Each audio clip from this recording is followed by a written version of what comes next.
Hi, kamusta mga chong and welcome po dito sa ating channel ulit at tayo ay may isa na naman pong reaction, no? But before we start, of course, kamusta kayo dyan sa ating mga kababayan sa bansang Pilipinas? Kamusta po kayo diyan at sana po ay nasa mabuti kayong kalagayan ngayon dahil po ang ating pong bansang Pilipinas ay hanggang ngayon ay hindi natin malaman kung ang Pilipinas ay magiging Pilipinas pa rin in the next 3 years.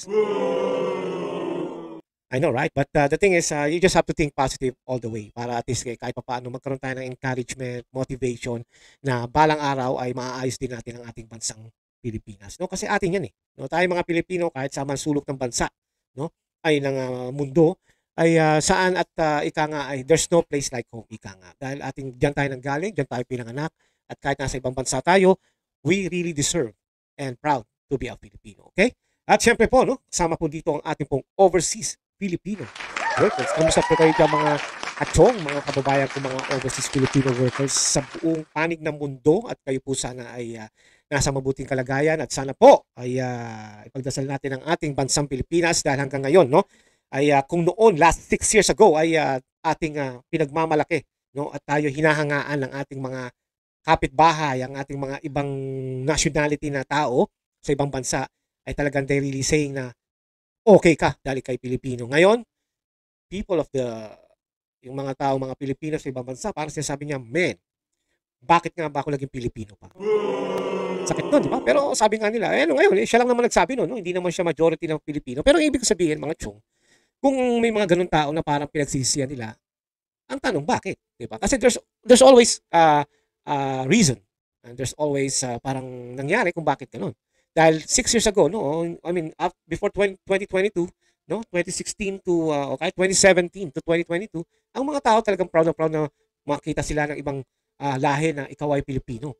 And then, you know, the para tayo si Bangag. But anyway, the thing is yung pag nalaman ng Pilipino ka, ang mga sinasabi agad ng mga lahi na to ay Duterte. Parang sinasabi, oh, where are you from? Oh, I'm from the Philippines. Wow. You know, I know your president, Duterte. Ngayon, pagka sinabi mong, where are you from? Tapos pag sinabing, originally I'm from the Philippines. Oh. Parang, well, good luck and I hope good luck.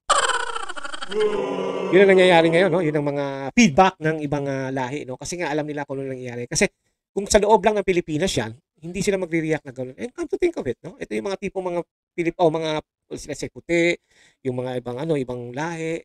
Ito yung mga tipong may mga kakilalang Pilipino rin. And fortunately, nanonood din sila sa Pilipinas at syempre inaalam din nila kung ano nangyayari kasi you know, yung mga lahi na, yung ibang lahi kasi they you know, people are saying na yung mga magre-retire na mga puti o ibang lahi ay sinasabi na I wanna retire in the Philippines. And that was, you know, back in 3 years ago. Pero nung nalaman nila yung nangyayari ngayon, di ba? Ay talagang parang, I don't know, maybe I will just retire in Malaysia or in Thailand. So, ganun nangyayari, imbis na makuha natin sila, no? At talagang kailangan naman natin in the first place, kaya natin gusto yung mga retiree na mga ganyan tao na ibang lahi, ay yung, siyempre, yung kanilang mga retirement pension. And it will benefit the Filipino, di ba? Dahil siyempre, papasok sa Pilipinas yung kanilang pension. You know, basically, ito naman talagang ang purpose. Dahil sa hirap nga naman ng buhay sa bansa nila, lalo na dito sa US, pagka ang trabaho mo or nag-retire ka lang something na regular lang, minsan kulang talaga. And some mga puti ay nag-iisip na sa Asia sila punta. And nung araw, Pilipinas agad na nasa utak nila, pero ngayon they have their option now. Malaysia, Thailand, Indonesia, di ba? Yun ang mga nangyayari. Hindi katulad noon na Pilipinas agad, Pilipinas. Eh, syempre, nasabihin naman ng ibang mga troll, no? Sabihin, ng Pilipinas kasi binibenta, ganyan, kasi nag-aasawa, ganyan.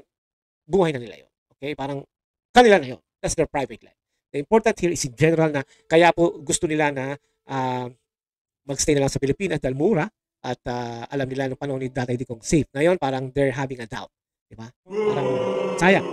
Ay, paano kita rin ng Pilipino yun. Okay? Alright, sige po. At pag-usapan na naman natin ngayon, no? Yung dati nating video or pinag-usapan noon, yung tungkol po dito kay Tantongko. Di ba? Ito po si Tantongko ay talagang nung naisabi natin ngayon na siya po ay namatay sa LA, dito sa LA, no? At syempre kumalat na yan kay Mama Harlika, kay Dean Chase, no? Lalo si Dean Chase talagang yan ang nag-umpisa, and then Mama Harlika follow it up. Tapos syempre shinare na natin at nakikinuha na ng iba, lalo na yung mga vlogger sa Pilipinas, kasama na rin yung mga troll, no, na iniita nila. But the thing is, bumalik na naman because nagkaroon na ng parang final report sa pagkamatay nito si Mr. Tantongco. At ito nga po ay tungkol sa kanyang result ng kanyang pagkamatay. Yan. Yan po, mga chong, cause ng kanyang excuse me about that. Ang cause po ng kanyang death ay cocaine effect. Yan po ang nangyari. And actually, nung una nilabas to, no, ni Dean Chase o nila Mama Harlika, and then nabalita rin sa LA News.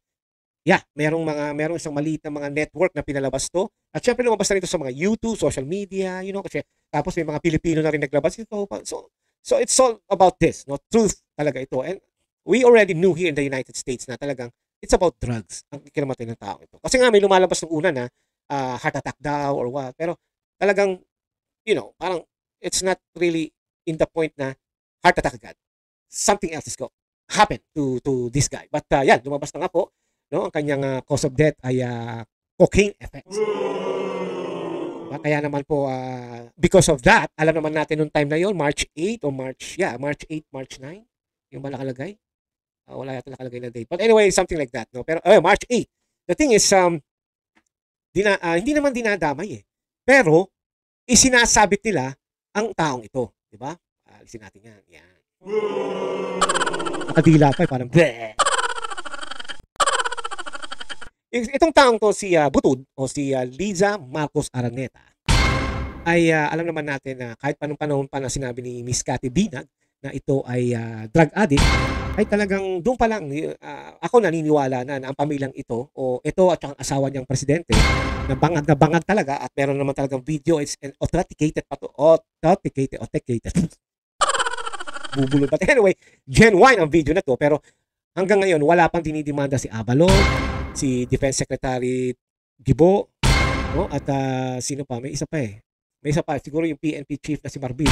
Wala silang final na demanda na ito ay fake news. Kaya masasabi natin na kung talagang totoo ito, ay kaya hindi talaga totoo ito, gumalaw na yung mga yan. 'Di ba? Kaya ito naman sila Chidoro, sila Abalos. Wala talagang pang panindak nga. Pero kung maninindak sila, dito pa sa ganitong klaseng sitwasyon na alam nila na hindi sila mananalo. 'Di ba? Sabi ng NBI diyan sa Pilipinas na AI daw 'yung nangyari, no? Pero kung talagang AI, bakit hindi sila nakipag-communicate sa FBI dito at sinabi na, "Hey, may kumakalat dito na sa Pilipinas na ang video ay nagdodroga si Bangag Jr. Pero gusto ko po namin na authenticate ito o alamin kung ito ay fake o hindi." Ba't hindi nila ginawa 'yon? 'Di ba? Yun yung mga tanong na nung nagpa-press conference pa sila noon na we will file this, yung mga vloggers na yan, didemanda namin yan, nasaan? Di ba? So talagang ito ay para lang sa photo op, no? Ito lang ang gusto nila, Tidoro, Gibo, at saka nila Marbil. Di ko si Marbil pa ang PNP noon eh, kasi alam naman si Pisot. Si Pisot ang dakdak lang yan. Illegal pa. Anyway, illegal din yun. So ibig sabihin, wala silang ginawa. Kaya ngayon, lumabas na yung I guess, yung sa medical examiner ng County of Los Angeles, na kung anong kinamatay ni Juan Paulo Tantongco, which is the cocaine effect. At kumalabas pa na ito ay parang na-overdose, no? Na nasobrahan or may nagsubo or may nagpilit. Maraming version eh. Diba? And tama nga naman ng iba na sa hotel kasi may mga camera yan eh. May mga video camera yan. So, siguro doon talagang nakita na rin. Who knows? At yun nga, kasi nga it's open case pa naman ngayon, kaya hindi pwedeng i-release agad sa social media. Although may lumabas na, katulad nga nito na itong kay Paulo Tantongco, pero ito lang naman ay kung ano yung ikinamatay ng tao. Kaya publicly, inilabas na nila. Okay? Kaya nga ito nga si Moron, di ba? Ay talagang cover up. Todo. No? Ika nga, here's the allowance. Todo cover ang kanyang mga pagsasalita para ipagtanggol ang First Lady ng Bangag Administration. Pero ang ibig sabihin mga chong, unang-una, no, hindi naman talaga itong First Lady na to ay hindi naman talaga dapat binibigyan ng oras o ng panahon sa press conference sa PCO. Dahil unang-una, hindi naman ito mandatory dahil hindi naman ito binoto ng tao. Kaya itong si Castro ay talagang sinasabi niya na talagang panay tanggol niya. No? Instead na magpalabas ng sariling conference ang First Lady, no, ay talagang pinagtatanggol pa ni Castro ito. Although alam naman natin na may kumakalat sa Pilipinas na itong si Butod ang nag-hire dito sa babaeng ito. Kasi kailangan nila ng mga bobo yung madali nilang mahawakan sa ulo. And kaya nga tinawag na attack dog si Claire Castro dahil nga una-una ang utak niya mahina. Hindi talaga siya katulad ng ibang abogado na malalim at may pag-analisa sa isang bagay na dapat nilang i-analyze muna bago nila ilabas. Pero to si Claire Castro, pag sinabi siguro ni First Lady na tumalong ka, tatalon to. Itong katauhan at ang karakter ng isang Claire Castro. But anyway, panoorin po natin yung pagtatanggol na pinagsayang na naman ng panahon at bayad na naman ng Pilipinas sa taxes. Itong si Claire Castro na balita ko na ito ay nag-quit na pala, which is sayang, no? At wala na naman tayong pag-uusapan pag nawala to. No? Pero anyway, marami pa naman dapat i-react Here we go. Walang tanong po mula kay Ivy Reyes. Gusto ko yung inyong mga reaksyon, ha? Napapansin ko dito kay Castro parang kulang sa pansin. Parang gusto niya lagi siya nasa center, di ba? Pero ang nakakatawa dito ay yung mismo yung center ang ayaw sa kanya. It's like, oh no. Anyway, tuloy natin. Actually, sabi ni Mama Harlika wala na raw si Eden, no? Si Eden Santos ng Net 25. Pero nakita ko, ayan, if you see her, ilalagyan natin. Ayan mismo. Konti rewind nga natin. Nakita ko siya nasa likod. Ang bihira. Ayun, kitang-kita mo, di ba? Center, kita-kita mo. Ayun, yung may mukhang nag-turn sa left nyo, sa right niya. Di ba? Yan si Eden Santos. So, nandiyan pa pala. So, akala siguro ni Mama Marlica wala na. But, I guess, siguro talagang gusto nila mawala si Eden Santos dahil nga masyadong sobra magtanong ito. Di ba? Hindi kaya ni Claire Castro. Hindi niya kayang isang Eden Santos. Aminin na lang, aminin.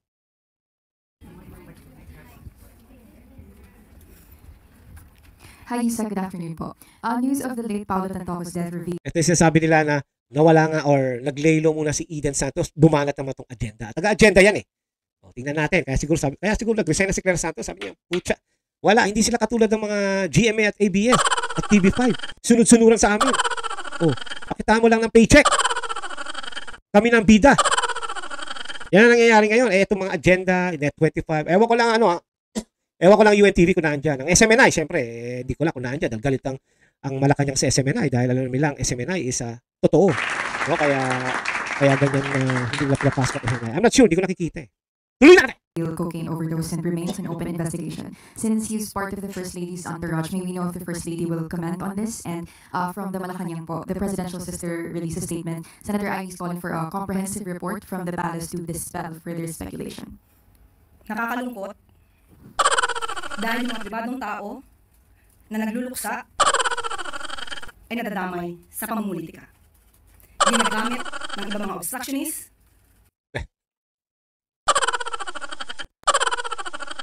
Sino ba ang namumulitika, Castro?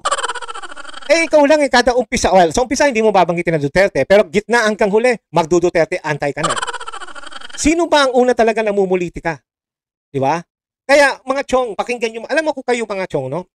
Wag na natin idamay dito yung mga pro Claire Castro, no? Kung saan yung mga viewers niya ay naniniwala pa sa kanya.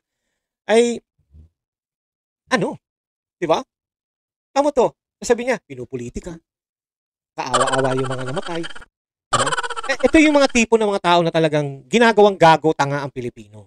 Diba? Instead na sagutin niya na diretso yung tanong ng agenda lady, ay pinakawawa, politika. Parang pinakikita na masyado naaapi ang Malacanang. Yan ang nangyayari ngayon sa diyan sa Malacanang, itong dahil dito sa hinayupak na babaeng ito. Diba? Sasabihin niya pinupolitika. Sino ba namumulitika? Pati nga bakasyon ni OVP inaano mo binabanatan mo Kaya sabi ko, this person is really hinire lang ng Malacanang just to ututuin ang mga Pilipino. Pero the thing is, ang totoo ay siya ang inuuto ng Pilipino.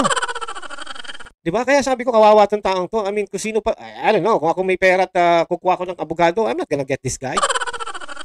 Para masira ang First Lady. Castro, matagal nang sira ang utak ng First Lady. Huwag mo na sabihin yan. They don't have now the what do you call this? Yung isang pride ng isang Pilipino. pinagtatawanan na sa buong mundo. It's too late. 3 years na nagkalat ang First Lady, ang bangag presidente ng Pilipinas na si Marcos Jr. Wala na. Inihintay na lang mawala yung mga yan. Kaya nga siguro ganyan na yung mga yan. Nagkakalat na lang parang whatever. We're almost done. Hindi natin mauto ang Pilipino. Diba? Kaya we're just gonna do this. F that. Diba? Pangulo at ang administrasyon na ito. Nakakahiya. Yan, hanapin nyo mga chong kung sino yung ginagaya niya. Kasi nung merong isang video na ginagaya niya si Dolphy. So, kung meron man sa inyo makakakita kung sino ginagaya niya sa pagdadrama niya, let me know. I-inbox nyo sa atin, i-play natin. Di ba? Nila mga ginagawa. Unang-una, si Mr. Paul Tantoco ay hindi po kasama sa official entourage. Why? Ni FL or ni First Lady ng unang ginagawa. Nakakahiya. Hindi raw kasama ni FL, si Tantongco, nung panahon na namatay si Tantongco.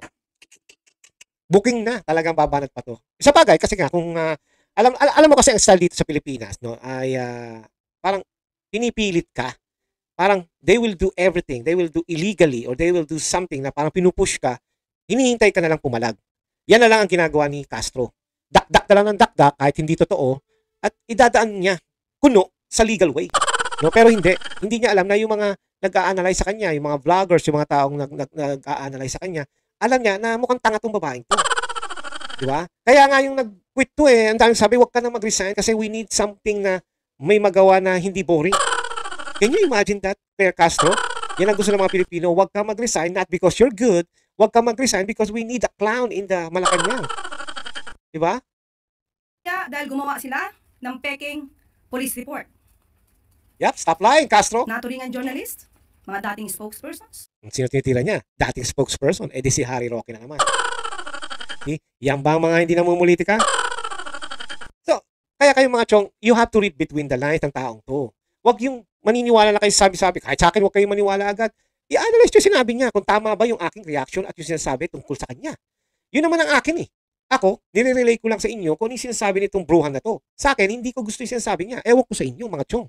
Diba? Kasi nga, you have the freedom to think kung tama ba yung sinasabi kong reaction at siya ba ay tama or mali ako or siya ay tama o tama siya, ako'y mali. Teka, pareho yun. Ibig sabihin, mali siya o tama ako. Something like that. Kaya nga may ganito tayo eh. Pero kung iisipin nyo mabuti, talagang ako tinignan ko kung paano siya magsalita, you can tell na talagang dinadaan niya lang sa salita na wala namang pinangahawakan. Tatandaan nyo yung huli kong video? Barangay drug-free drug clearance. Yung kalahati ay blanco. Yun ang ibig ko sabihin. How would you believe this person kung talagang puro kalokohan lang at sinungalingan ang ginagawa niya at sinasabi niya na fake news daw sila. Eh siya mismo ang fake news, mga chino. Nire-relay ko lang sa inyo. Pero again, you have the power to decide and to analyze kung tama ba yung sinasabi ko o hindi. Hindi marunong mag-imbestiga ng sarili. Tulad niya. Hindi sila nagiging Hindi na marunong mag-imbestiga sa sarili. journalist, kundi nagiging propagandista ng kanilang mga sinusulong Talagang solid na propagandista kasi mga NPA, di ba ganyan? Eh di ba dilawan yan? na interes. Ang sinasabing police report na naipost sa Facebook ay isang malaking kasinungalingan. Kahit kayo po mismo ay maaaring mag-imbestiga sa nasabing lugar sa Beverly Hills Police Department. Nag-imbestiga na po at marami na pong Pilipino at marami rin pong nakakita na si First Lady at ang si Tantongco ay magkasama. Hindi lang ho lahat ay video ito o nakuha ng pictures pero marami yung nakakita. Auntie Claire, maraming Pilipino sa LA. Lalo na kilala na si First Lady na isang bangag kaya interesting siya sa mga Pilipino. Ika nga curious. Kaya sabi nga nila natatawa nilang sa sayo kapag daw pinapanood. Although, ganun talaga. Siyempre, yan ang trabaho mo. Yan ang gusto sabihin sa'yo ni Bangag na itong sabihin mo. Kasi nga, you don't have mind or brain na para sabihin, teka, mali ito. No? So, you don't have that. No? And unfortunately, again, hanggang ngayon, tinatanong ko sa sarili ko at sa mga tao na nakakakilala sa kanya, paano nakapasa ito sa bar? Para malaman nyo na yung nilagay sa Facebook na may guhit na color pink, kung di ako nagkakamali, ang parting yun ay dinagdag lamang. Nag-start ang mga salitang, and I quote, and the cause of initially suspected to be drug overdose up to the word Miro, yan po ay dinagdag lamang. Ito ay mga gawain upang masira ang unang ginang, ang Pangulo, at ang administrasyon na ito para sa aking personal na interest. Tandaan po natin, ang unang ginang po, nung siya ay nasa Los Angeles, ay meron po siyang security service na provide ng US. May sagot dyan. At meron din po siyang kasamang PSG. May sagot din Hindi dyan. rin po siya nag-stay sa nasabing hotel. Ni Mr. Ang gusto pa yata ni Claire Castro ay kailangan magkasama sa room ang mga tao. Di ba?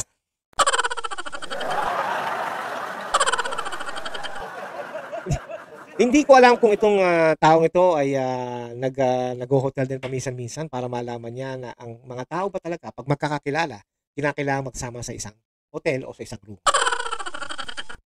Ngayon, meron tayong mapa na ibinigay sa atin, papakita ko sa inyo mamaya after this kalokohan ni Castro, upang malaman nyo. Kasi tayo mga Pilipino, ganun eh. Let's finish this. Tantoko.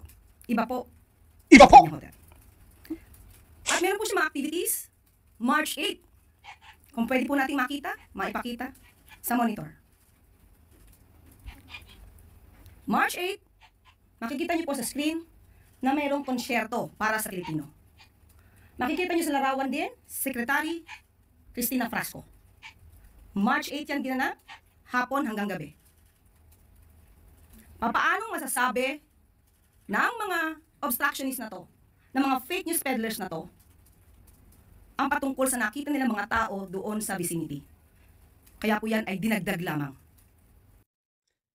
Actually, hindi porket may mga ganyang klaseng mga happenings ay kailangan nakadikit sila Juan Tangtongco kay First Lady. If you guys remember na isa sa sekretary ni Bangag ay asawa ni Tangtongco. Who knows? Kung halimbawa si Tangtongco nasa likod. O who knows, hindi sumama. O who knows for what. Diba? Kung halimbawa ang asawa ay kailangan pumunta dyan sa mga ganyang klaseng activities, events, siguro yung asawa ayaw pumunta sa iba. Mayaman si Tangtongco eh. Paano ko sinasabi ni Tangtongco, mamaya na lang pagka happenings na. Saka ako pupunta. Punta muna ako sa Universal Studio. O di kaya sa Disneyland. Diba? Baka mas interesting pa. Who knows? Diba? Siguro may tropa rin yung Juan Tangtongco na yan na taga LA. O pare, kita tayo. Misis ko nandito kasama ng First Lady, kasama ng mga nila senator o na merong ditong festival para sa Pilipino. Or maybe nasa likod. Diba? Kaya sabi ko sa inyo ituloy natin to. Nandito naman po yan sa Facebook ng unang ginang. Pero kahit ito po ay nasa Facebook at ito po ay nai-report naman, pilit nilang binabago ang kwento at nakakalungkot dahil kapwa Pilipino ang kanilang niloloko para sa kanilang personal business. Alam mo ang masakit, parang sinasabi niya yung sarili niya sa Pilipino. Niloloko ang kapwa Pilipino. Claire, ikaw yan eh. Ngayon, marami ka na naman i-explain pero nag-resign ka na, hindi ko lang ikaw pa rin ang spokesperson. So muli, sa mga journalist na nagpapanggap na kayo journalist, pero lumalabas na kayo propagandista, maawa po kayo sa bansa. Kaya ikaw, Claire Castro, sa YouTube mo, sa batas, ang butas, ay maawa ka sa Pilipino. No? Dati, tira ka ng tira kay Tulfo. Si Duterte, normal na kasi nga dilawang ka. Ngayon, hindi mo na sinasabi. Well, siyempre, may katwiran ka naman. Spokesperson ako ni Bangag eh. I cannot do that. Diba? O ngayon, kung babalik ka sa YouTube channel mo, batas ay butas, tingnan natin. But I'm pretty sure may Duterte pa rin doon. Because we already accepted na obsessed ka sa Duterte. Maawa po kayo sa taong bayan. Maawa Huwag niyo ka. pong lokohin ang mga Tama. Pilipino. Castro, wag mong lolokohin ng Pilipino, please. Yung mga chong akin lang pong reaction dito sa kanyang sinabi ay bullshit. No, kasi nga alam naman natin na kailangan takpan nila ang isang First Lady Bangag ng Pilipinas. No? Dahil po alam naman natin na ako'y naniniwala na itong si First Lady ay really involved. At naniniwala rin ako kay Dean Chase. Hindi niya nga lang mailabas ang tungkol dito dahil ito ay open case pa. But the thing is, nung una marami pang nagtatanggi. No? Marami pa ang nagtatanggi. Marami pang tumatanggi dito, di ba? Nasasabi, hindi ko ganyan, heart attack yan. Diba? Heart attack yan, hindi ko ganyan. Masyado nyo minamasama ang First Lady. Diba? But look at that. Cocaine effect. Diba? At alam naman natin yan ang snack bar ni President Marcos. Diba? Yun ang ibig ko sabihin mga chong. Now, kaya nila ini-involve ito. Ngayon, ang akin, gusto ko lang ipakita kay Auntie Claire at i-explain sa inyo, no? Ang hotel po, halimbawa, lalo tayong mga Pilipino pag nagkita-kita, halimbawa, Las Vegas, o Reno, o di ba, kung saan man. O, May mga tao na, oh, wala na eh, dito na lang kami sa hotel na to. Kita-kita lang tayo kung saan ang venue. Yan ang nangyayari dyan eh. Pero ang pinalalabas niya rito na hindi naman talaga raw kasama sa hotel ang isang tantong ko. Maybe she's right. But the thing is, malapit lang yan. Nakikita niyo sa mapa? Malapit lang. Maybe walking distance nga lang yan. Yung Astoria, mukhang napuntahan ko na yun. Nasa LA ako. But the thing is, normal yan sa atin eh. Na, dyan kayo sa Hotel A, dito kami sa Hotel B, kita na tayo sa venue. Yun yung ina-explain ko lang. Kasi parang ang pinalalabas si Castro na, hindi naman magkasama sa kwarto eh. Kaya wala yan. Di ba? It's really a big lie para sa Castrong ito dahil imposible, unang-una, asawa nga ni Tantong ko, yung namatay, ang isa sa sekretary ni Bangag.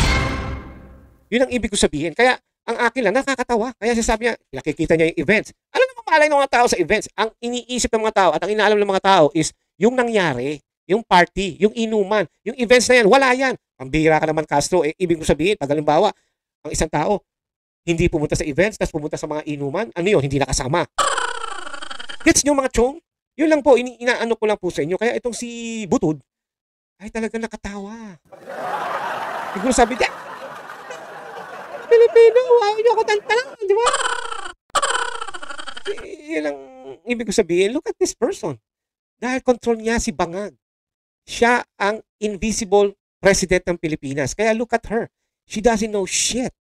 Di ba? Hindi niya kayang patakbuhin ng Pilipinas. I really don't believe na si Bangag ang presidente. Itong taong to. Na hindi ibinoto ng tao. Di ba? Ang gusto lang nila magnakaw. Para pagtapos na sila sa pwesto, nasa kanilang pera. Another typical Marcos, traditional Marcos. Di ba? Kaya ito, tinira si Aimee nito. Malakas ang loob talaga nito. May bakal kasi. Magandang hapon. Just to follow up on Tantoko case, I would like to reiterate that Senator Aimee Marcos issued a statement urging Malacanang to release a comprehensive report about what happened, the whereabouts of the First Lady. Do you see a need for this? Are you going to heed to this call? Nagsalita na po ako ngayon. Pinaliwanag na po natin lahat ng mga katotohanan. So, wag po tayo kasi maniwala masyado sa drama, sa gimmick, sa gawa-gawang kwento. Sino tatawa ako sa drama? Yung mga ganun eh, di ba? I mean, iyan ang tipong tao hindi professional ka. Aminin natin, magaling na sa akin ng mga dilawan, magaling na sa akin. I really don't care. No? Kasi sa latas ng spokesperson na nakita ko, no, from Cory Aquino to Tatay Digong, you can tell na ito ang the worst spokesperson na nakita ko with my entire life. No? Ibig sabihin talagang she is not really professional. Kaya, I don't know, siguro baka ang bayad sa kanya is low. Binarat na lang ito ng Malacanang. At ito naman si Claire, gusto niya, nakikita siya sa TV. Kita niyo naman sa YouTube, di ba? Kaya, it's really, parang, wala eh. Talagang, the only thing you can say is parang, wow, what's going on in the Philippines, di ba? Siguro din tayo po bilang miyembro ng Yeah, never trust her. kaya din po natin alam kung ano ba talagang katotohanan nito. So, sinasabi ko na po, yung police report na yan, it's a fake document. Kung fake pala, Castro, ba't hindi nyo sinasabi, hindi nyo demanda ang LA? Oh. Kaya mga Pilipino, huwag kayong maniwala agad sa taong ito. Mag-research kayo mabuti. Right now, maganda, marami lumalabas ngayon. Pati si Roberto Tiglao, babanatan nila, pero may pinangahawakan si Roberto Tiglao. So, alam mo, sa experience ng mga yan, kung talagang may pinangahawakan, malakas ang loob, itong si Castro, kasi nga, spokesperson siya ng presidente. Kaya, she can say, baka nga hindi pa alam ni Bangag yan di ba? Oh, baka nga tulog lang na tulog. Sa tutusin nga mga chong, dapat yan ang spokesperson siya ng presidente. Di ba? Dapat kung ano sabihin ng presidente, but, I don't know. Or maybe spokesperson siya ng PCO. I really don't know, but usually, it's always the president's spokesperson. Pero how's the First Lady use it? Mulang, okay lang siya. Okay lang siya, di ba? Diyan pa lang mga... Ha? Ibalik natin. Ibalik natin. Tingnan mo yung kanyang muka. Na, tell me, kung hindi siya nagsisinungaling, mag-inbox kayo sa akin. Yan. Okay lang siya. Di ba?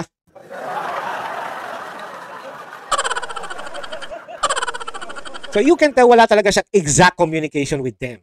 Kasi kung talagang galing mismo yung mga wordings na yan, yung mga sentences na yan, yung mga explanation na yan sa mismo sa First Lady o sa Bangag, alam niya. Pero temo, okay lang siya. Di ba? Kaya ulitin natin. Okay lang siya. See, doon pala makikita nyo na talagang wala. It's all lie. Di ba? Ano mga chong? Kayo, hinahamo kayo kung tama ba yung ginagawa nito? Totoo ba sinasabi ito o hindi? Alam niya kasi po yung katotohanan. Tama naman siya. Alam niya ni Liza Marcos yung katotohanan dahil naandun nga siya. Tama si Castro. Hindi natin siya kukontra doon. Naandun siya. Sa totoo lamang po ayaw niya sana ito nang lumaki pa dahil ang administrasyon na ito ay para ipakita. Ano bang ginagawa ng Pangulo? Anong Wala. Walang ginagawa Pangulo Castro. Sumusweldo lang kayo dyan ng wala. Okay, ako na nagsasabi sa iyo. trabaho ng Pangulo? At paano ba kami magtrabaho para sa taong bayan? Wala. Paninira ang ginagawa niyo lagi. Yan ang trabaho niyo lagi sa bayan. Diba? Kailan ka naglabas sa isang magandang program na nangyari na? Wala. Puro kayo dak-dak. No, ang tira mo, bakasyon. Hindi alam kung nagtatrabaho, bakasyon.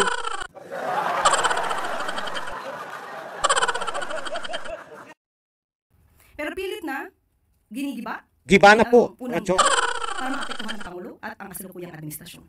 Apektado nga, kaya nga pa naisingot ngayon dahil gusto niya makalimot eh, di ba? Apektado na Castro.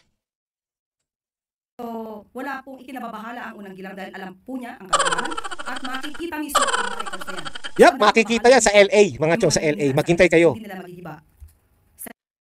Makikita niyo yan paglabas mismo ng final o pag nag-close case na makikita niyo totoo. Kasi pag sa Pilipinas nangyari yan, walang mangyayari. Alam niyo naman ang gobyerno. Gamit na to, ng mga fake news na to, ang administrasyon na ito. Sila ang fake news. Anyway, salamat sa iyo Castro at sana nga hindi ka na muna nag-quit kasi wala kaming clown. No, we need a clown like you, mababang utak, we need you, no, para may papag-usapan. Kaya ang akin lang ay talagang totoong involved. Ayan po.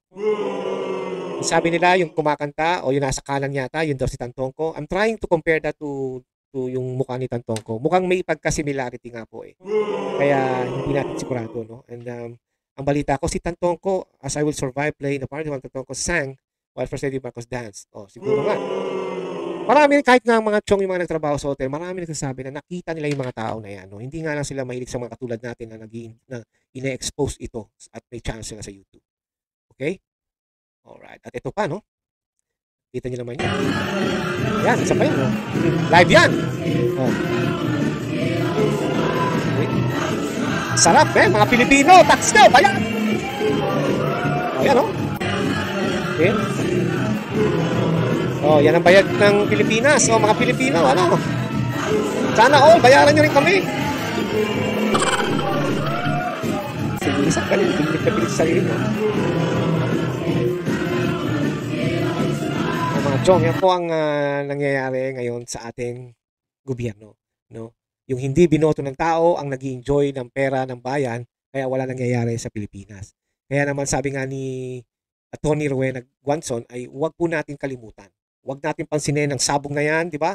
Huwag natin isipin yung mga bicameral for now. Kaya ito ang isipin natin, ito ang pag-usapan natin palagi dahil they are trying to cover up this again. Itong news na to, itong nangyayaring involve ang First Lady Banga ay kanilang iniiwas ngayon sa issue. Kaya mga chong, lagi nyong aabangan ang tungkol sa tungkol dito sa First Lady na ito. Okay? Kaya naman kung matatandaan nyo ay itong si JM ay nag-react din sa sinabi niya, no? At pakita natin, bigyan natin ng konting clip. Ang importante rito ay yung napatunayan natin sa buong mundo na itong grupo na ito o pamilya o itong si Lisa Marcos, hindi lang yung kanyang asawa, napatunayan natin na sila ay mayroong kaugnayan That's right. doon sa ipinagbabawal na pulburon. Diba? Yes. Na sila ay talagang kumbaga sa kaya talagang hindi na chismis eh. Diba? Hindi na chismis. Sapagkat base doon sa lumabas na impormasyon, talagang nagkalat doon sa loob ng hotel room yung controlled substance. Totoo yan mga chong at talagang may nagsabi rin ng mga Pilipino sa LA na talagang lalo na yung nagtatrabaho doon sa hotel na yun na talagang may nakita sila mga puti. No? Hindi po yung mga Amerikano. No? Pero yung talagang pulbos. No? Alam naman ilagay nila sa likod nila dahil hindi naman main sa LA. No? Kaya talagang grabe.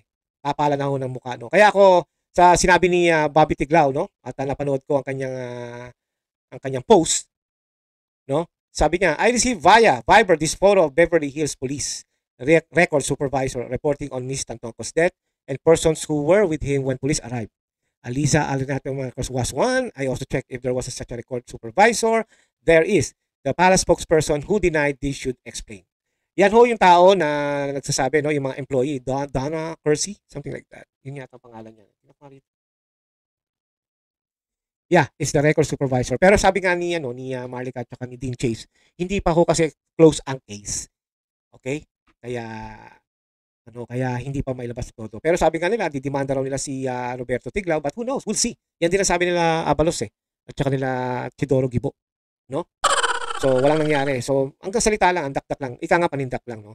But anyway, ang akin lang naman po ay nagsalita na rin dito nung after that, no, sumagot na rin dito si Roberto Tiglao.com at sinasabi na, but where was the First Lady when the tragedy unfolded? Yun ang sinasabi niya. Kasi nga sabi ni Palace Apologist Claire Caso claimed that First Lady Luis Araneta Marcos aka Bangag was not with Paulo Tantongco. What the fuck? That's right, no? On March 8 when the luxury retail executive died from an accidental cocaine overdose. But anyway, hindi na po natin dapat pag-usapan yan, pero nakalagay dito, basahin nyo lang po sa robertotiglao.com, makikita nyo dyan. Indeed, no? At cover up, at talagang you can see the nakalagay po dito, I myself emailed the Beverly Police to ask if the report was authentic. Diba? You don't need to ask the Philippine Consulate kasi nga, baka raw makarating pa ito sa Maynila at ibahin pa ang kwento. Remember, ang Pilipino ngayon sa iba't ibang bansa ay hindi ngayon believe sa mga Philippine Consulate o ang Philippine Embassy dahil ito ay hawak sa leeg ni Lisa Marcos. Hindi si Bangag, kundi si Lisa Marcos. Diba? Kaya nga may nag-reply daw sa kanya na isang Lieutenant Chris Coulter, no? At sinabi na siya ay taga Bureau of Investigative Services, replied na the document you have provided was altered and that information was not released by the Beverly Hills Police. Mga resitaso dito, meron siya tumama siya dito. Diba? Department. Pero, he sent a second email clarifying that the real police report did not contain the sentence. Companions of the victim were summoned to the BHPD Beverly Hills Police for questioning, which were Dina Arroyo Tantongco, Lisa Araneta Marcos, and Alexa Miro. But, sabi niya, he found Coulter reply revealing he did not deny that three summoned for questioning. Hindi niya dininay yon, nor did he categorically label it is a false. He merely stated that information was not released or verified by the BHPD yet. No? Para sa akin, hindi tapos tong kaso. At para din sa pagkakaintindi ko na sinagot siya ng police na si Coulter, na hindi niya naman tinatanggi. Sinabi niya na mayroong altered nga raw yung pagkakalagay doon sa social media. I guess yun ang pinag-usapan nila. Pero, hindi tinatanggi ng BHPD ang tungkol sa pagkakalagay ng pangalan Dina, Lisa at Alexa. Ang ibig ko sabihin, hindi pa kasi tapos ang investigation. Hindi nila kino-close yung door doon. There are possibility na baka. No? Kaya ngayon, medyo naghihigpit ng LAPD at nag-iingat sila bago nila i-release yan. Kasi nga nakarating sa kanila na may nagtatamper nga. Pero again, uulitin ko na hindi nila tinatanggi na wala talagang isasamon. Meron. Hindi pa tapos. Diba? Kaya ang akin lang po rito mga chong is these are all trying to cover it up, no, because of Castro. Diba? Ang aking opinion po dito mga chong is the case is not closed yet, just like I said. And yung sinabi ni Roberto Tiglao na hindi pa tapos, no? At hindi rin naman dinideny ng pulis na hindi totoo na walang involved na tao. Ayaw lang siguro ng pulis na sabihin ko sino. Ako naniniwala ako na alam na nila kung sino yung mga to, pero ayaw lang nilang ilabas kasi nga the case is still open.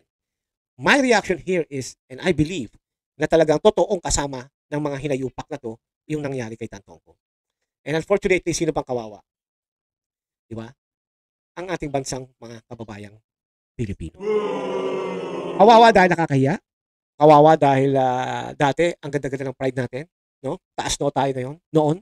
Pero ngayon, pag nakikita nila ang Pilipinas, tinatawanan na lang tayo at kinukutya. Yun ang nangyayari po sa ating bansang Pilipinas. And come to think of it, First Lady involved? Can you imagine that? And the question also here, bakit? No?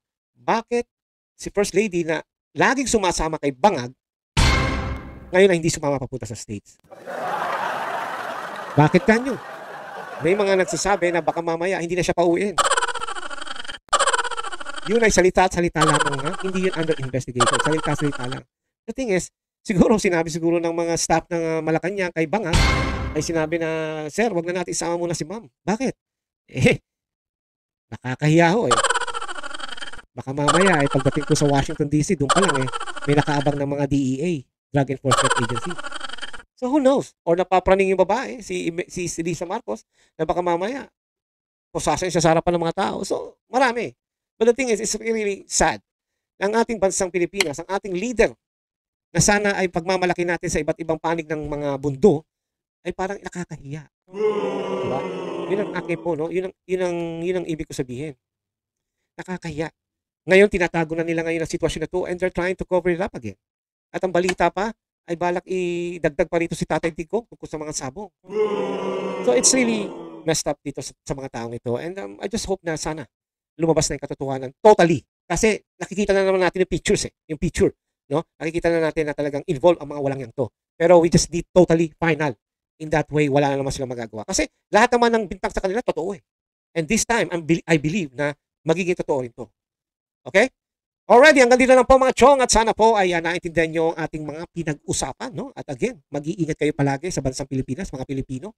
Please, huwag kayo magpapadala sa mga tao ng nagsasabing ganito, ganyan. Alamin nyo muna bago po kayo dumakda. Okay? Already, mahalin po natin ang Pilipinas at sana po ay pagdasal natin palagi. God bless and enjoy. Shukran.